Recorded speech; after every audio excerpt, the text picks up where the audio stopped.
August अर्थातच स्वतंत्र दिन.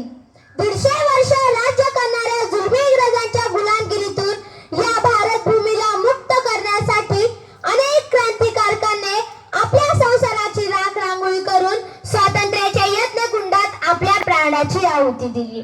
तसेच रात्रंदिवस डोळ्यात तेल घालून सीमेवर तैनात असलेल्या या सर्व जिगरबाज सैनिकांना मी अभिवादन करते आणि माझ्या भाषणास प्रारंभ करते. आजच्या कार्यक्रमाचे अध्यक्ष, माझ्या शाळेचे मुख्याध्यापक तसेच माझे वर्ग शिक्षक, सर्व शिक्षक वृंद आणि माझ्या मित्रमैत्रिणींनो, स्वातंत्र्याची ही पहाट तिरंग्याचा उंच मान, स्वातंत्र्याची ही पहाट तिरंग्याचा उंच मान, वीरांच्या बलिदानाने उजळला हिंदुस्तान, उजळला हिंदुस्तान.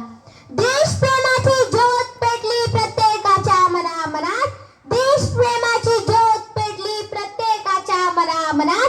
जय हिंदच्या घोषणांनी दुमदुमला सारा हिंदुस्तान, दुमदुमला सारा हिंदुस्तान. 150 वर्षानंतर 15 ऑगस्ट 1947 ही रम्य पहाट स्वातंत्र्याच्या अमर तेजस्वी सूर्याला घेऊन उदयाला आली. आपल्या प्राणाची आहुती देऊन या मातृभूमीसाठी शहीद होणाऱ्या वीरांचे स्मरण करण्याचा आजचा दिवस आहे. 150 वर्षापूर्वी इंग्रजांनी आपल्या भारत भूमीवर व्यापार करण्यासाठी पाय ठेवला आणि त्यांच्या कूटनीतीचा वापर करून ते भारताचे राज्यकर्ती बनले. अवघ्या भारत देशात त्यांनी आपले साम्राज्य उभे केले आणि आपण 150 वर्ष त्यांची गुलामगिरी करत राहिलो. त्यांनी जनतेवर अतोनात अत्याचार केले, गोरगरिबांचा छळ करून आपल्या सोन्याची चिमणी असणाऱ्या देशाला कंगाल केले. पारतंत्र्यात किती दिवस जगायचे, आपल्या देशात परक्यासारखे किती दिवस राहायचे, इंग्रजांचे अत्याचार किती दिवस सहन करायचे, असा प्रश्न या भारत मातेच्या वीरांना पडला. म्हणूनच 1857 ला मंगल पांडे यांनी भारतीयांच्या मनात क्रांतीची मशाल पेटवली आणि सुरुवात झाली स्वतंत्र लढ्याची.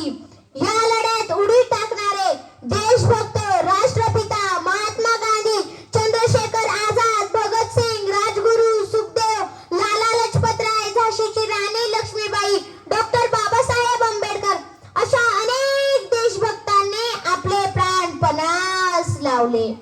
आजादी के लिए जिन्होंने लड़ी कठिन लड़ाई थी, आजादी के लिए जिन्होंने लड़ी कठिन लड़ाई थी, आओ धन्यवाद करो उन वीरों का जिन्होंने हमें आजादी दिलाई थी, जिन्होंने हमें आजादी दिलाई थी. मित्रांनो, कधी ऐकलंय का इंग्लंड माता, रशिया माता, अमेरिका माता, जगातील कोणत्या देशाला माता म्हणून सांगताना पाहिले आहे का? आपला भारत असा एकमेव देश आहे ज्याला आपण भारत माता म्हणतो. इतकी महानता या देशाच्या मातीत आहे. अरे, या मातीने तरुण तडफदार नेतृत्व असणारे छत्रपती शिवाजी महाराज आपल्याला दिले. शिक्षणाची गंगा घरोघरी पोहोचवणारे सावित्रीबाई व महात्मा फुले दिले. उंबरठ्यावर बसून शिक्षण घेणारे डॉक्टर बाबासाहेब दिले, ज्यांनी आपल्या देशाचे संविधान लिहिले. आपण या देशात जन्म घेतला, मग त्यांच्या विचारांचा वारसा पेरायला नको का, असा प्रश्न मी तरुण पिढीला विचारते. आजच्या तरुण पिढीची परिस्थिती, काजी बाजार सोडून आता गुटखा फेमस झाला, काजी बाजार सोडून आता गुटखा फेमस झाला. अजय, अक्षय, शाहरुख आता विमल खा म्हणाला, आता विमल खा म्हणाला. बंद झाल्या शिक्षण जाहिराती, आता जुगार प्रसिद्ध झाला.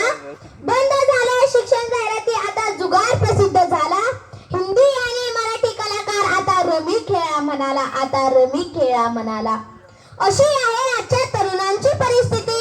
मी शेवटी एवढंच सांगेन, व्यर्थ नहीं जाने देना उन वीरों का बलिदान, व्यर्थ नहीं जाने देना उन वीरों का बलिदान, जिन्होंने वतन खातिर हंसते हंसते दिए अपने प्राण, दिए अपने प्राण.